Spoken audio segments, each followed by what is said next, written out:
কাহিনীৰ শিৰোনাম আইৰ সমান হ'ব কোন। কাব্যজিতে এম.টেক সম্পূৰ্ণ কৰাৰ পাছত লগে লগেই চাকৰি পালে।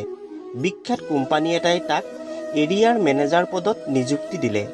ল'ৰাটো অকলে দূৰৈৰ চহৰত থাকি কষ্ট পাব ভাবিয়েই কিছুদিনৰ পিছত মাক দেউতাকে তাক এগৰাকী ধুনীয়া আৰু ভাল আচাৰ ব্যৱহাৰ জনা ছোৱালী এজনীৰ লগত বিয়া কৰাই দিলে।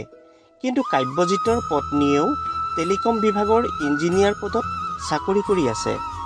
বিয়াৰ পাছত পুতেকে কষ্ট পায় বুলিয়ে মাকো সিহঁতৰ লগত চহৰলৈ যাবলৈ ওলাল। পুতেক বোৱাৰীয়েকেও ভাবিলে মাকক লৈ গ'লে সিহঁতৰো কিছু সুবিধা হ'ব, মন গ'লেই দুয়োটা ওলাই যাব পাৰিব। এইমতেই মাকক সিহঁতে লগত লৈ গ'ল।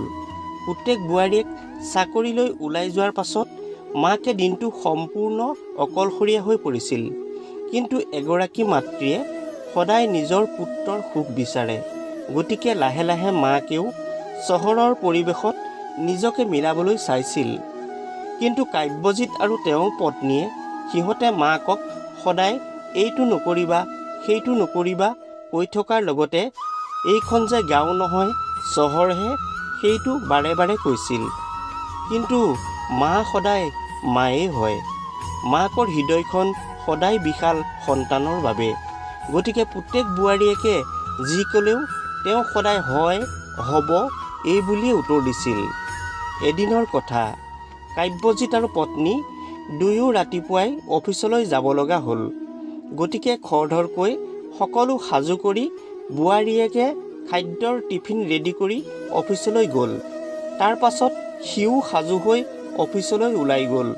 কিছু সময়ৰ পাছত মাকে দেখিলে যে পুতেকে খাদ্যৰ টিফিন বক্সটো নিবলৈ পাহৰি গ'ল। গতিকে পলম নকৰাকৈয়ে মাকে টিফিনটো লৈ খৰধৰকৈ তাৰ অফিচ পালেগৈ।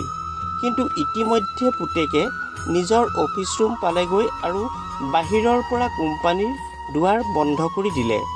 তেওঁ গেটৰ বাহিৰত সৰু চকী এখনতে বহিল, কাৰণ বাহিৰা লোকক কোম্পানীৰ ভিতৰত প্ৰৱেশ কৰিবলৈ দিয়া হোৱা নাছিল।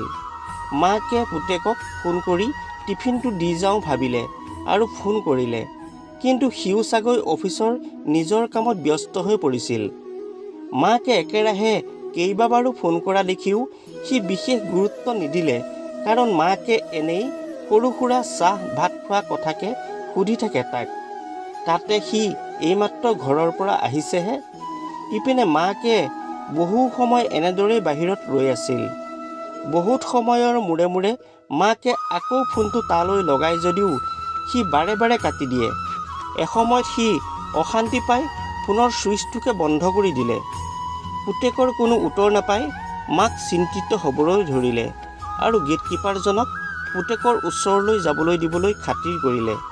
তেতিয়া গেটকিপাৰজনে মাকক বুজালে যে অফিচ ছুটি হ'বলৈ আৰু বেছি সময় নাই, মাত্ৰ আধা ঘণ্টাহে আছে। ইপিনে মাকে অহৰহ ফোন কৰি থকা দেখি কাব্যজিতৰ মাকলৈ ভিতৰি ভিতৰি বহুত খং উঠিছিল। মনতে ভাবিছিল আজি ঘৰলৈ গৈ সি ভালকৈ মাকক গালি দিবগৈ আৰু দুই এদিনতে ঘৰত থৈ আহিবগৈ। কাৰণ মাকে হয়তো চহৰৰ পৰিৱেশত খাপ খাই চলিবলৈ এতিয়াও নাই শিকা আৰু কেতিয়াবা সিহঁতৰ নাক কাণ মান সন্মান সকলো নষ্ট কৰিব। সন্ধিয়া অফিচ ছুটি হোৱাৰ পাছত সি ঘৰলৈ যাবলৈ ওলাই আহোঁতে দেখিলে যে মাকচোন গেটৰ দুৱাৰ মুখতে ৰৈ আছে। মাকক দেখিয়েই তাৰ খংটো উঠি গ'ল আৰু চিধাই মাকৰ ওচৰলৈ গৈ তেওঁক খঙেৰে ক'লে, আপুনি ঘৰতে বহি যধে মধে মোলৈ ফোন কৰি অশান্তি কৰি শান্তি নাপালে, এতিয়া আকৌ মোক বিচাৰি ইয়ালৈ কিয় আহিলে? আপুনি নাজানে নেকি যে এইখন গাঁও নহয়, এইখন মহানগৰ হয়?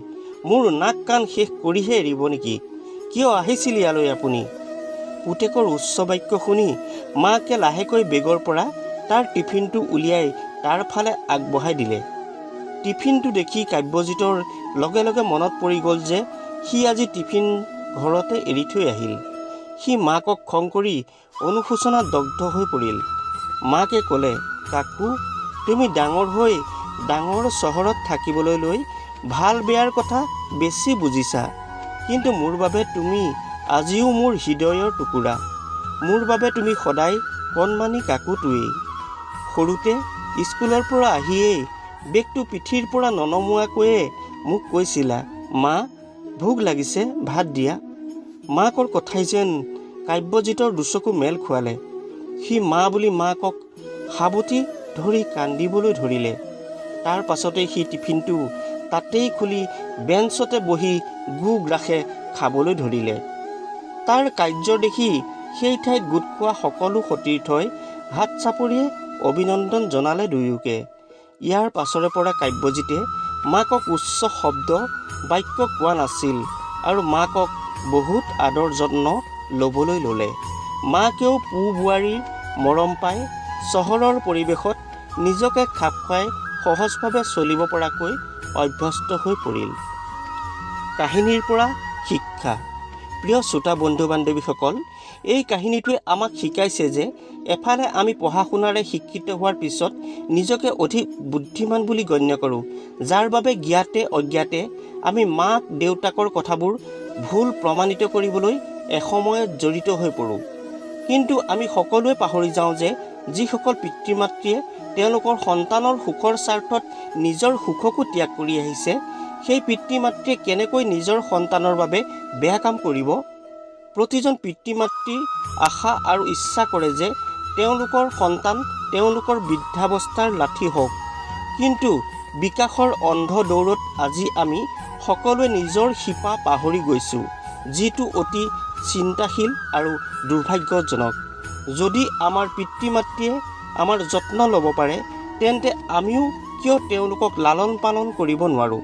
কাৰণ প্ৰতিজন অভিভাৱকৰ ইচ্ছা আৰু সপোন থাকে যে জীৱনৰ শেষ সময়খিনিত তেওঁলোকে সন্তানৰ পৰা অতি আদৰ আৰু স্নেহ পাব।